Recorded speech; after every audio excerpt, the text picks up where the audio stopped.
네, 함께할 말씀은 출애굽기 23장 23절에서 33절로 함께 하겠습니다. 제목이 야훼의 전쟁이라는 제목으로 함께 하고자 합니다. 23절 내 사자가 내 앞서 가서 너를 아모리 사람과 헷 사람과 브리스 사람과 가나안 사람과 히위 사람과 여부스 사람에게로 인도하고 나는 그들을 끊으리니 내 사자가 내 앞에 내 앞서 가서. 지난 시간 우리 야훼 말라크에 대해서 함께 알아보았죠. 그리고 오늘 23장의 본문 이전에는 20장 22절부터 23장 19절까지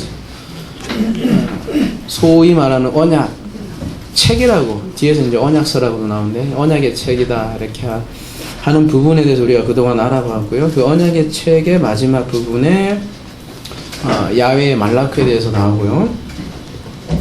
그래서 야훼 말라크가 앞서 이스라엘의 약속의 땅으로 인도할 것이다. 그 말씀을 함께 했고요. 지난 시간에 이 말라크를 여호수아 5장에서 보니까 군대장으로도 표현을 하더라. 군대장을 언급하는 것은 그 자체가 군대장, 전쟁을 의미하죠. 그래서 전쟁을 강조하기 위한 표현이고요. 그래서 여호수아서의 주제를 가만보면 전쟁이죠. 하나님의 전쟁을 다루는 것이 여호수아고요. 그러니까 너희가 싸워서 이기는 것이 아니다. 그 말을 계속해서 성경은 진술하고 있고요. 그래서 오늘 본문도 사실은 주제가 하나님의 전쟁, 야훼의 전쟁입니다. 그래서 앞에 이제 지난 시간에 천사 얘기도 나왔고, 뒤에 가보면 이제 위험이라는 말도 나오고요. 왕벌 얘기도 나오고, 또 원수들이 막 도망가는 얘기도 나오고, 이런 많은 내용들이 나오는데 이게 다 전쟁 용어입니다. 그래서 오늘 본문은 하나님의 전쟁에 관한 내용이라고 할 수 있겠습니다. 근데 지난 시간 전쟁은 누가 하는가? 야훼의 사자다. 다른 말로 전쟁은 하나님이 하신다. 그 얘기입니다. 하나님이 가나안으로 인도한다는 거죠. 그거는 그래서 하나님의 일하심이라는 거죠. 이 로마서에 하나님의 복음이라고 할 때 그 모든 주체가 하나님으로 되어 있었잖아요. 그거하고 같은 맥락이라는 거죠. 그래서 성경은 한결같이 전부 다 하나님의 일하심에 대해서 증거하고 있다라는 사실이죠. 그러니까 너희들이 들어가서 전쟁하는 것이 아니라 오늘 본문에도 보면 그래서 나는 그들을 끊으리니 내가 끊는다고 이렇게 나오죠.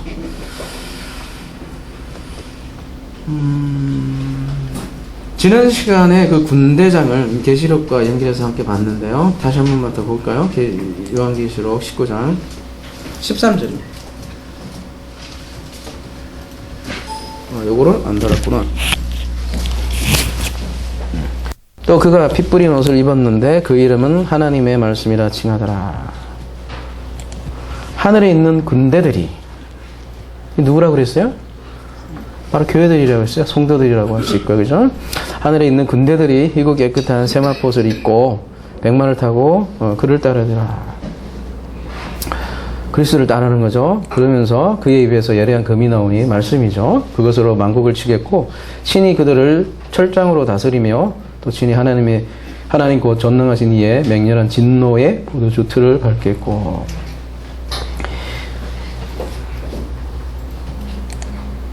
그 옷과 그 다리에 이름을 쓴 것이 있으니 만왕의 왕이요 만세의 주라 하더라. 이게 바로 전쟁에 관한 성경에서 말하는 전쟁에 관한 말씀이죠. 그러니까 교회가 하늘의 군대라고 그러고 군대장은 그리스도고 그 그리스도를 따르는 그 교회에 대해서 말씀하고 있고요. 그리고 그 입에서 검이 나오는 것은 하나님의 말씀. 그래서 말씀으로 다스리는 나라가 하나님 나라라는 거죠. 근데 이러한 모든 용어들이 하나님의 전쟁이고요. 그리고 교회에 관한 거잖아요. 요한계시록 19장이. 그러고 보면 교회에 모이는 이유 중에 여러 가지 이유 중에 있지만 그 중에 중요한 이유 하나도 전쟁이 있다는 거죠. 여호수아서에 보면요. 그냥 이걸로 가자.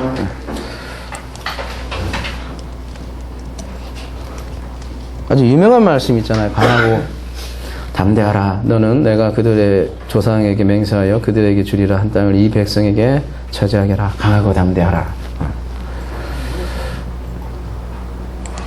오직 강하고 극히 담대하여 나의 종 모세가 내게 명령한 그 율법을 다 지켜 행하고 우로나 좌로나 치우치 말고 그리하면 어디로 가든지 형통하리라. 가만히 보세요. 이게 전쟁을 앞두고 여호수아에게 얘기하고 강하고 담대하라는 건데 그 강하고 담대한 게 뭔지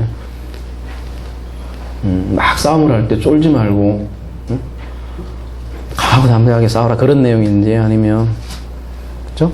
전략과 전술을 잘 짜서 가나안을 이기라 그런 얘기인지 무엇에 대해서 계속 얘기하냐는 거죠. 이 율법책을 내 입에서 떠나지 말게 하며 주야로 그것을 묵상하여 그 안에서 기록된 대로 다시 행하라. 그리하면 내 길이 평탄하게 될 것이며 내가 형통하리라. 전쟁에 관한 얘기가 안 하죠. 그죠? 내가 내게 격려한 것이 아니냐? 강하고 담대하라. 두려워하지 말며 놀라지 말며 내가 어디로 가든지 내 하나님 여호와가 너와 함께하니라 하시니라. 그러니까 그들의 몸이 강하고 군대 사기죠.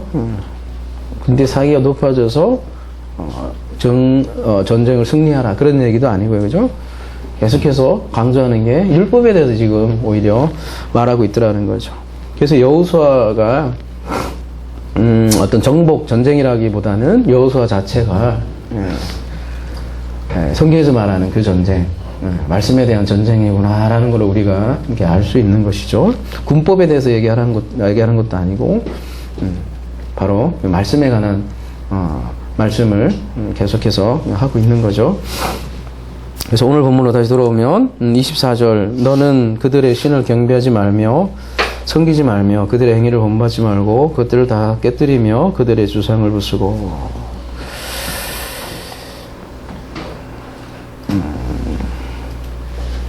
그들의 신을 경배하지 말며 원어에는 신이라 그러니까 단서라기보다는 신들이죠. 그들의 신들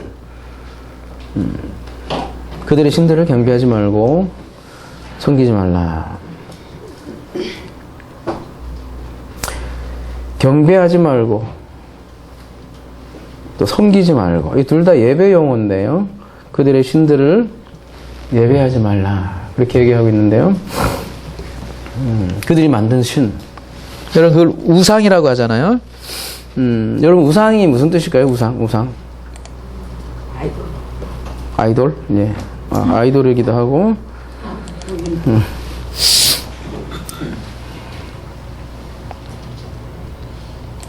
여기다 그냥 써볼게요. 우상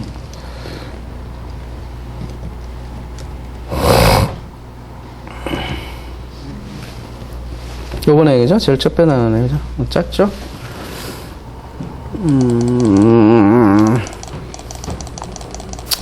여기다 쓰면 되는데 그죠? 제가 한자를 이렇게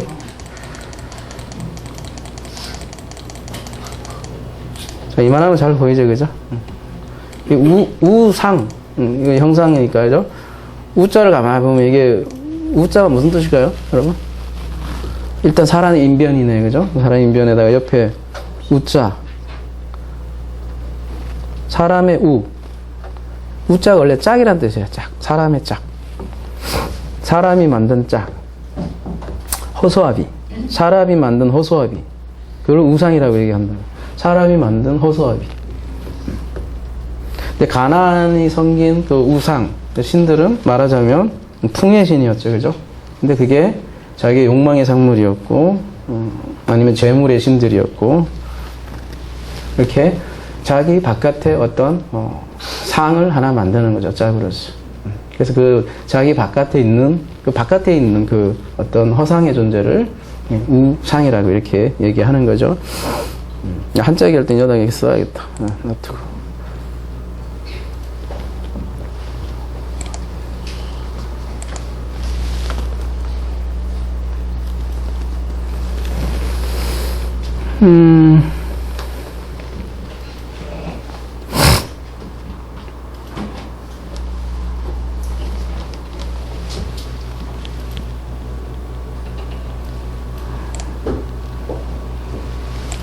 여기 있네요. 여기 주상이라고 하는데요. 마세바라고 하는데, 응?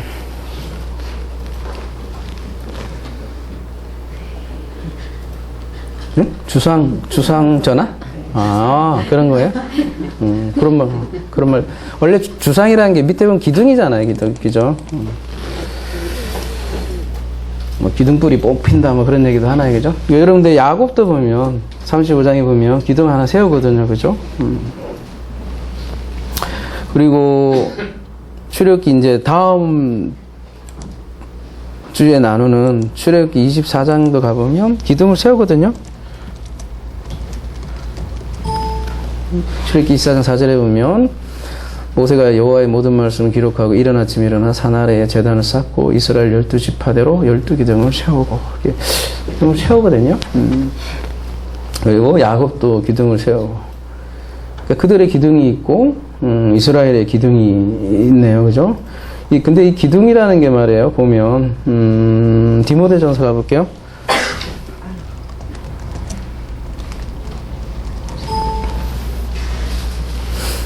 만일 내가 지체하면 너로 하여금 하나님 집에서 어떻게 행하여야 할지를 알게 하려 함이니 이 집은 살아계신 하나님의 교회요 진리의 기둥 같으니라.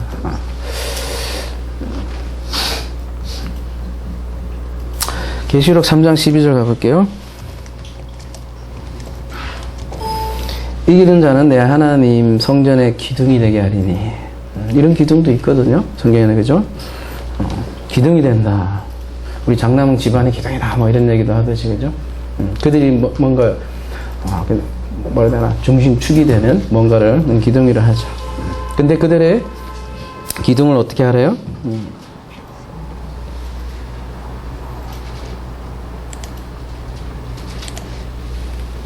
주상을 부수래요. 그죠?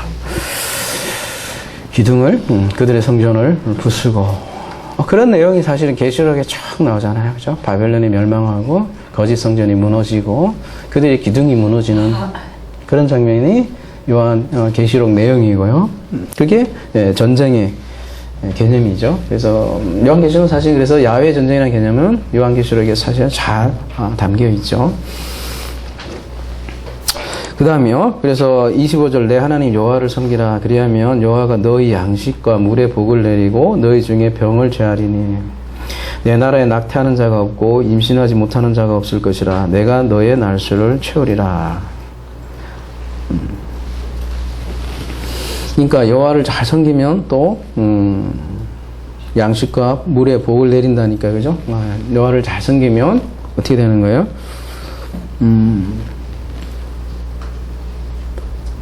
복 받는다는 거잖아요. 쉽게 얘기하면. 그래서 또 이제 이쪽으로 흘러가게 되면, 잘못하면 또 기복신앙으로 갈 수 있겠죠. 그죠?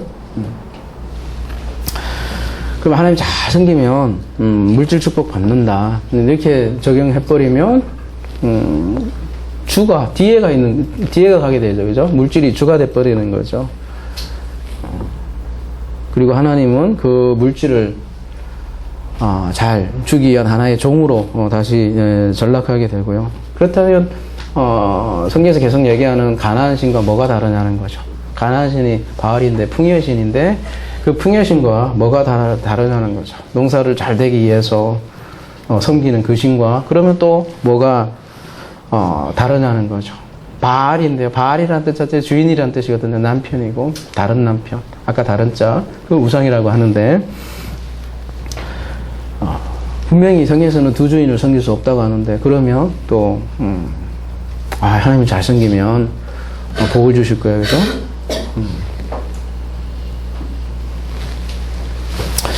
근데 사실 이런 뭐 양식과 물의 복을 내리고 병을 제하고 낙태가 없고 임신한 자 모타 없다. 어떻게 보면 다 복의 상징인데 그죠? 당시에 청자들이 이해할 수 있는 복의 개념이었겠죠. 그죠? 복을 그렇게 설명하신 거죠. 근데 그게 영원한 복은 아니라는 거죠. 그 영원한 복을 위한 하나의 가르침을 위한 표적이요. 가르침을 위한 그런 복을 이렇게 설명을 그들이 이해할 수 있는 수준으로 얘기를 했겠죠. 근데 그거를 마치 근본으로 생각을 한다면 또 기복주의로 떨어진다는 거죠.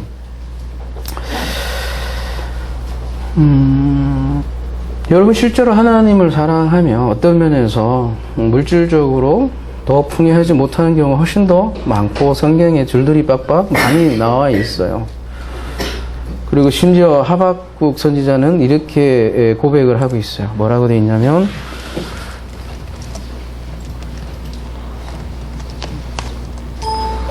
비록 무화과 나무가 무성하지 못하며 포도나무에 열매가 없으며 감람나무에 수출이 없으며 밭에 먹을 것이 없으며 우리의 양이 없으며 외양간에 소가 없을지라도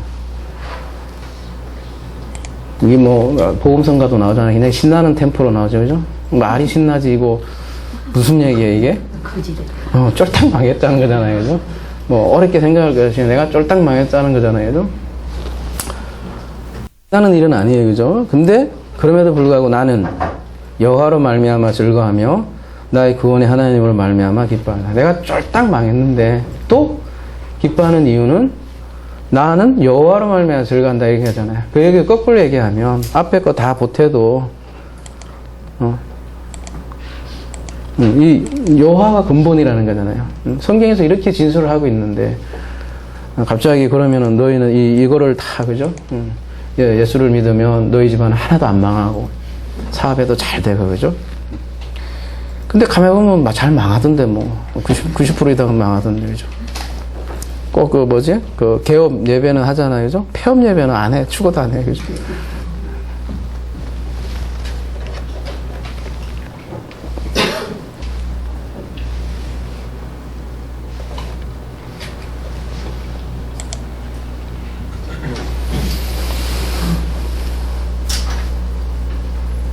내가 너의 날씨를 채우리라. 이 날씨를 채우란 말도 이 말레라는 단어를 쓰고 있는데 완성하다. 너의 날을 완성한다. 그게 주거이죠, 그죠? 그래서 이것도 단순히 어떤 수명이 엄청나게 길게 될 것이다. 그러는 말보다는 그 완성의 죽음으로 이끄는 하나님의 그 약속이겠죠. 여러분 하나님 믿지 않는 사람이 훨씬 더 때깔도 좋고 더 오래 사는 경우를 우리는 수두룩하게 많이 목격을 하죠. 그죠? 시편에도 그런 얘기 많고, 그죠? 그래서 우리가 참 조심해야 될 것들이, 그런 부분인 것 같아요. 그죠? 이거 말씀을 뭐라고 해야 되나요? 고지고대로 해서 봐라. 하나님 잘 섬기면, 물질 축복 받지 않느냐.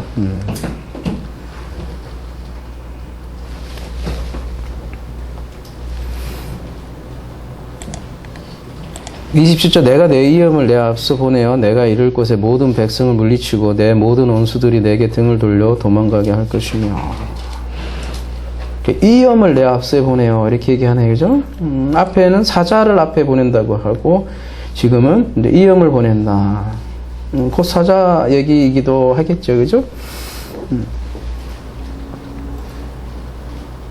이엄이라는 게 뭐예요, 여러분? 가볼게요. 애마, 공포, 두려움, 무서움, 그런 뜻이네, 그죠?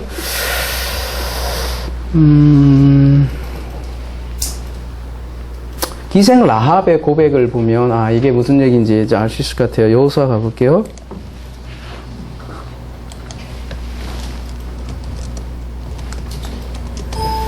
말하되 여호와께서 이 땅을 너희에게 주신 줄을 내가 아노라. 우리가 너희를 심히 두려워하고 이 땅 주민들이 다 너희 앞에 서 간담이 농나니 이는 너희가 애굽에 나올 때에 여호와께서 너희 앞에서 홍해 물을 마르시게 하신 일과 너희가 요단 저쪽에 있는 아모리 사람 두 왕 시혼과 옥에 행한 일 곧 그들을 전멸시킨 일을 우리가 들었음이니라. 우리가 듣자 곧 마음이 녹았고 너희로 말미암아 사람이 정신을 잃었나니 너희 하나님 여호와는 이로는 하늘에서도 아래로는 땅에서도 하나님이시라. 그 기생이라고 해야 되나요? 하여튼 라합의 고백을 통해서 이렇게 표현한 건데요. 쉽게 얘기하면 이게 보통 전쟁이 아니잖아요. 보면 성경에 나오는 기사들이겠죠. 다 하나님의 전쟁에 대한 이런 표현을 이렇게 얘기를 한 거죠, 그죠?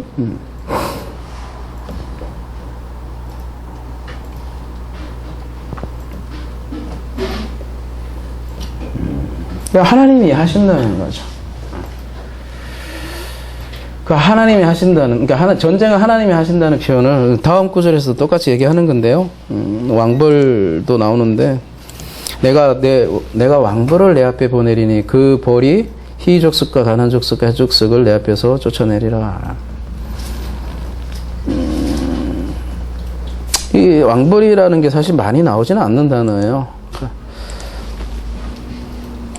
그래서 뭐 해석에 이렇게 논쟁들도 있고 해요. 3번밖에 안 나오는데, 그죠? 찌르한데요. 우리나라 말하고 비슷하네. 찌르아, 그죠? 차라에서 온 말이에요, 이게. 보면 6, 8, 7구네요, 그죠? 바로 앞에네. 몹시 괴롭히다, 나병에 걸리다, 이렇게 나병에 걸린, 이렇게 뜻이 있어요. 그래서 이 치료가 왕벌이라기보다는 어떤 역병이라고 이렇게 해석하시는 분도 있는 이유가 이 나병 이런 것 때문에 그렇거든요. 근데 그게 어떤 거든 간에 성경에서 말하고 싶은 거는 단순히 인간이 싸운다라는 개념을 얘기하려고 하는 게 아니라 하나님이 싸운다라는 걸 말하기 위해서 왕벌을 지금 얘기를 하는 거죠. 그러니까 치료는 하나님이 내린, 하나님이 재앙이라는 그런 개념을 우리에게 알려주기 위한 그런 거죠.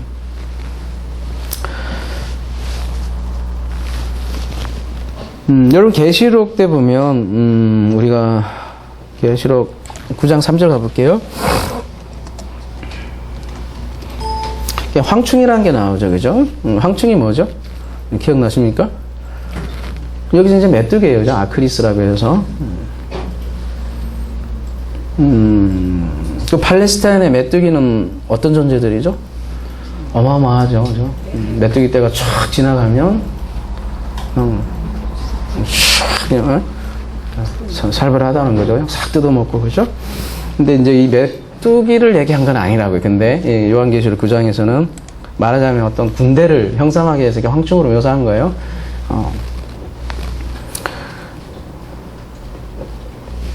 예를 들면 이런 황충이 뭐 구약에서는 어떤 뭐 바벨론 그 군대들을 표시할 때 메뚜기로도 이렇게 표현을 하고요. 그러니까 메뚜기라는 걸 쓰지만 그 어떤 공격하는 어떤 그걸 이제 형상하게 해서 이런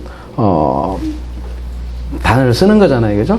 근데 오늘 계시록 9장 4절 5절에 넘어가서 보면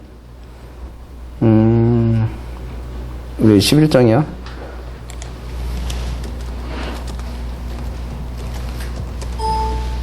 이런 말이 나와요. 그러나 그들을 죽이지는 못하게 하시고 5달 동안 괴롭게만 하시는데 그 괴롭게 함은 정갈이 사람을 쏠 때에 괴롭게 함과 같더라.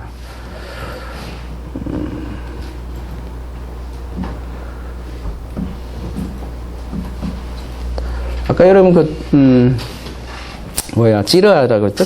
찌르아가 아까 왕벌이라고 그랬죠, 그죠? 이게 아까 몹시 괴롭히다, 이렇게 몹시 아프게 하다, 뭐 그런 뜻을 가지고 있다고 그랬잖아요, 그죠? 근데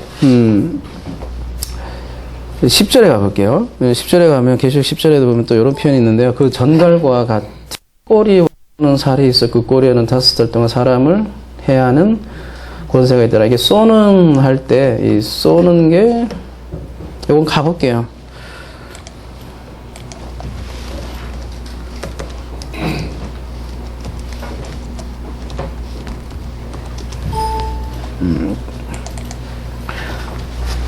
켄트론이라는 말을 쓰고 있는데, 그죠? 아까 우리 오전에 그 사도 바울 얘기할 때 그 가시돋친 채찍 얘기했을 때 했던 것 같아요. 켄트론.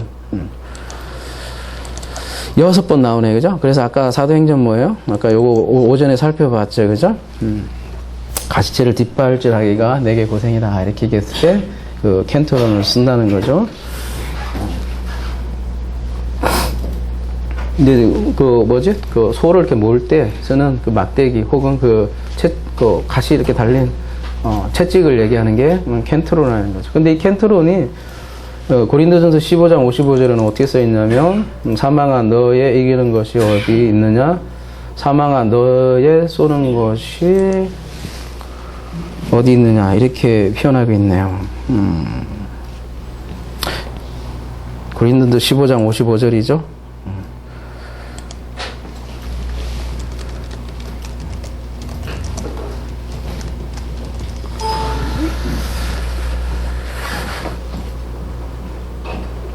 사망아 너의 다시 보일게요. 사망아 너의 승리가 어디 있느냐? 사망아 내가 쏘는 것이 어디 있느냐? 이게 좀 무슨 말인가 싶기도 하고 그럴 때 요거 가볼게요. 이거 여러분 좋습니다. 이거 보세요. 세 번역이에요, 그죠? 세 번역에는 어떻게 번역하고 있냐면 죽음아 너의 승리가 어디 있느냐? 죽음아 너의 독침이 어디 있느냐? 이렇게 독침으로 이렇게 세 번역은 번역하고 있네요. 그러니까 조금 더 이해가 되죠, 그죠? 그리고 다음 구절 가보면 개역개정에는 사망이 쏘는 것은 죄요, 죄의 권능은 율법이라. 근데 세 번역은 뭐라고 되어 있냐면 죽음의 독침은 죄요, 죄의 근세는 율법입니다. 독침으로 이렇게 독침하면 이제 딱 여러분 느낌이 오는 게 있잖아요, 그죠? 그러니까 죄가 독침의 역할을 한다 이렇게 표현하고 있어요, 그죠? 죽게 만든다는 거잖아요. 그러니까 말하자면 이 독침이 왕벌인 거죠, 그죠? 근데 그 왕벌을 누가 보내냐? 야훼가 보낸다는 거죠. 그래서 그 왕벌이 무슨 역할을 해요? 결국은 원수들이 도망가게 하고 원수들을, 그러니까 여호와의 전쟁에 쓰이는 거잖아요. 예, 독침이라는 게, 그죠? 왕벌이. 근데 이제 사도 바울은 이걸, 이 켄트론을 어디다가 적용을 하냐면 율법에다 적용을 하더라는 거죠. 율법을 독침으로 비유를 하고,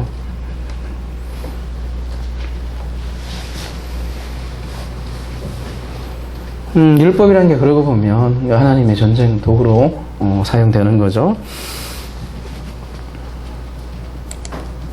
다시 29절. 그러나 그 땅이 황폐하게 되므로 들짐승이 번성하여 너희를 해할까 하여 1년 안에는 그들을 내 앞에서 쫓아내지 아니하고 내가 번성하여 그 땅을 기업으로 얻을 때까지 내가 그들을 내 앞에서 조금씩 쫓아내리라.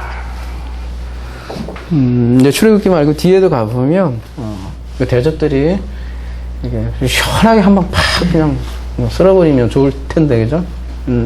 그렇지는 않더라는 거죠. 좀 지난 과정이 있고요. 31절. 그래서 내가 내 경계를 홍해에서부터 블레셋 바다까지 광야에서부터 강까지 정하고 그 땅의 주민을 내 손에 넘기리니 내가 그들을 내 앞에서 쫓아낼 것이다. 너의 경계를 정한다 이런 말이 나오는데요. 여기 보면 홍해에서부터 블레셋까지 하면은 홍해 동쪽에서 서쪽까지, 그 다음에 광야에서부터 강까지, 광야에서부터 아래 뭐죠? 유프라테스 강까지, 그러니까 북쪽에서 남쪽까지, 그러니까 동서남북에 경계를 전한다는 말이죠, 그죠? 근데 사실 이 땅에 대한 약속은 이미 아브라함에게도 주어졌는데, 그죠? 이게 언제 성취되냐면 영원히 성취되지 않아요, 여러분 생각보다. 근데 이제 다윗과 솔로몬 시대에 부분적으로 성취된 모습 우리가 볼 수 있는데요. 사실 그런 면에서 구약은 완전한 성취의 모습을 못 보고 구약에서 이제 신약으로 넘어가죠. 그러니까 이 동서남북 이 경계에 대한 실질적인 약속의 성취는 사실 산상수에서 이제 이렇게 우리가 예수께서 이렇게 말씀하셨죠. 온유한 자는 복이 있나니 그들이 땅을 받을 것이요. 사실 신약에 와서 이렇게 성취가 되는데, 여러분 온유한 자가 어떤 자라고 그랬어요? 기억나십니까? 다 아까 그 하박국에 나온 거죠. 쫄딱 망한 사람들죠. 온유가 어떤 미크, 이렇게 성격의 캐릭터의 미크를 얘기하는 게 아니라 가난한 자 개념이 있더라는 거죠, 성경에서는. 그래서 다 뺏기고 아무것도 의지할 수 없어서 하나님밖에 바라볼 수 없는 자들, 그들을 온유한 자들이라고 하고, 그 온유한 자들에게 땅을 줄게. 아까 동서남북 약속한 그 지경, 그 한계, 그 하나님의 나라를 선물로 줄게. 그 얘기가 우리가 온유한 자는 복이 있나니 그들이 땅을 기업으로 상속받을 것입니다. 그 말씀이라고 했잖아요, 그죠? 온유한 자라고 할 때 우리가 모세 얘기도 나눴었고, 그죠? 기억나시죠? 모세가 가장 온유한 자다라고 그랬는데, 그 예수를, 뭐라고 해야 되나요?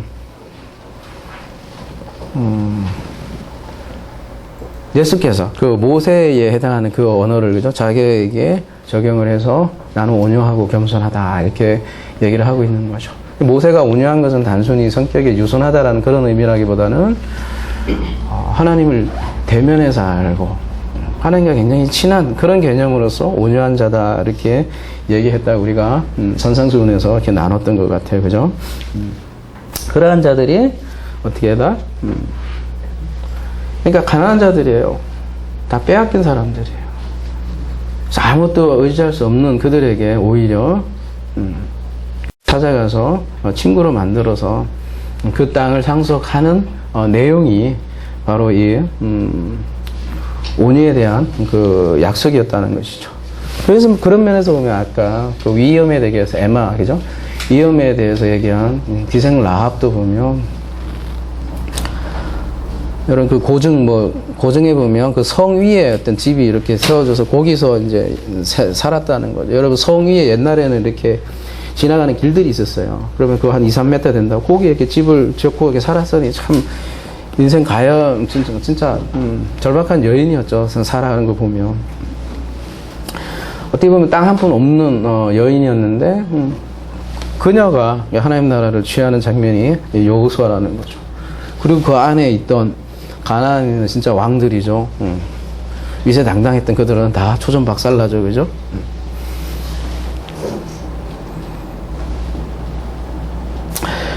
그 고백이 아까 기생 라합이 했던 고백이라는 거죠. 그게 그녀가 고백한 위험이었고, 그러니까 그런 라합의 고백, 그를 통해 그녀가 약속의 땅을 받는 내용이 여호수아이기도 한 거죠.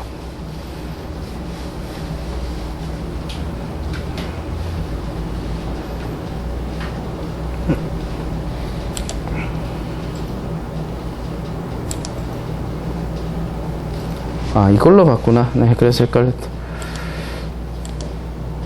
마지막 부분 함께 보겠습니다. 너는 그들과 그들의 신들과 언약하지 말라. 그들이 내 땅에 머무르지 못할 것은 그들이 너를 내게 범죄하게 할까 두려움이라. 내가 그 신들을 섬기면 네가 그 신들을 섬기면 그것이 너의 올무가 되리라. 범죄할까 두려움이다. 하타라는 단어를 쓰고 있는데, 그죠? 어디로부터 벗어나는 거예요. 나로부터 벗어날까?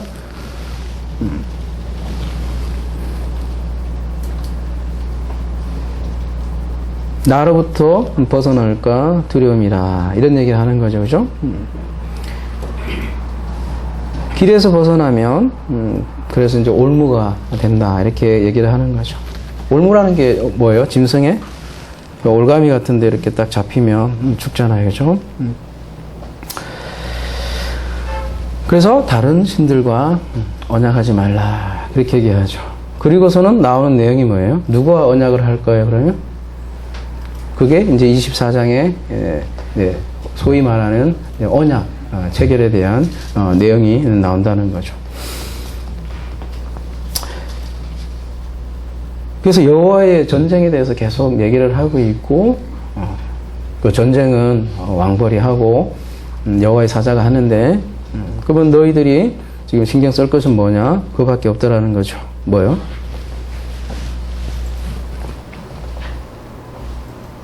나로부터 벗어나지 말라.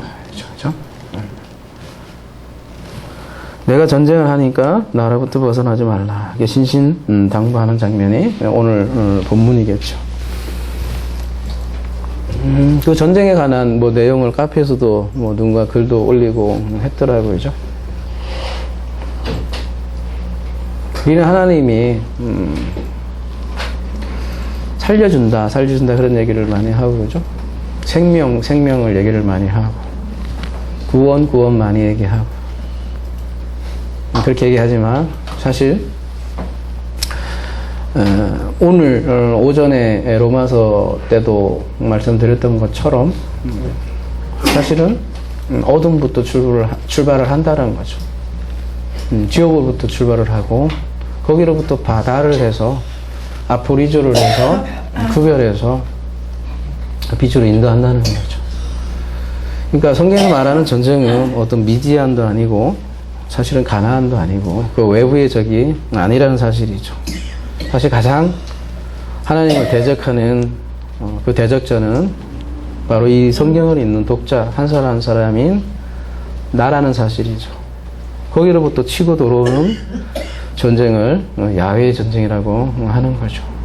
그래서 사사기에서도 보면 미디안 군사가 문제가 아니라 계속해서 군사를 줄여나가는 그런 장면을 볼 수 있죠.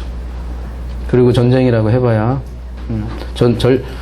인간적으로 말하는 그런 전략 전술적으로 말이 안 되는 그런 전쟁들이 이루어져 가고 있죠.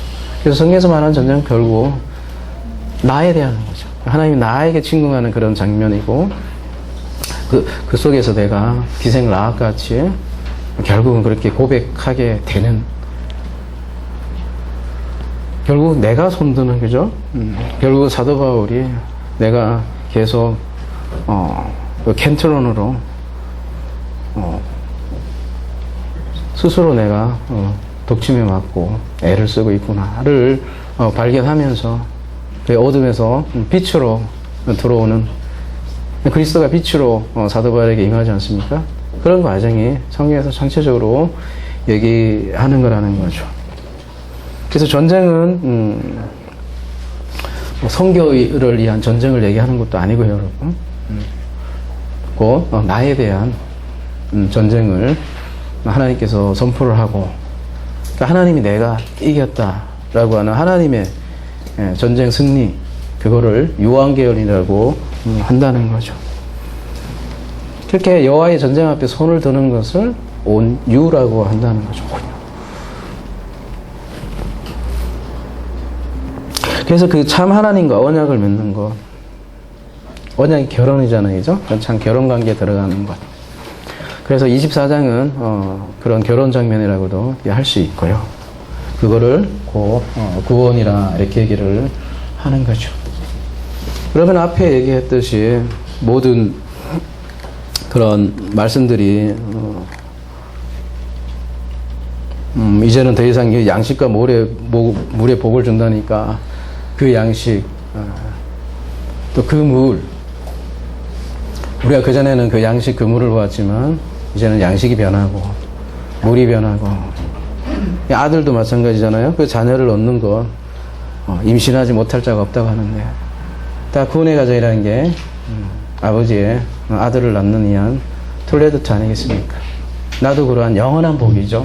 쪼잔하게, 그죠? 지금 좀 잘 사는 것보다 더한 영생의 복을 하나님께서 선물한다는 그런 내용이 오늘 말씀이라는 거죠. 그게 진정한 축복이요. 진정한 여러분에게 향하신 하나님이 구약부터 로마서 얘기했듯이 약속해 놓은 그 아들에 대한 말씀이 또 오늘 말씀이기도 하고요. 그 아들로 인해서 우리가 생명이 되어서 또 지금 살아가는 것이 영생이요, 또 영생의 출발이고, 그런 삶을 영원히 또 이어나갈 것이라는, 이것이 우리의 복이고 축복이고 또 기도의 제목이겠죠.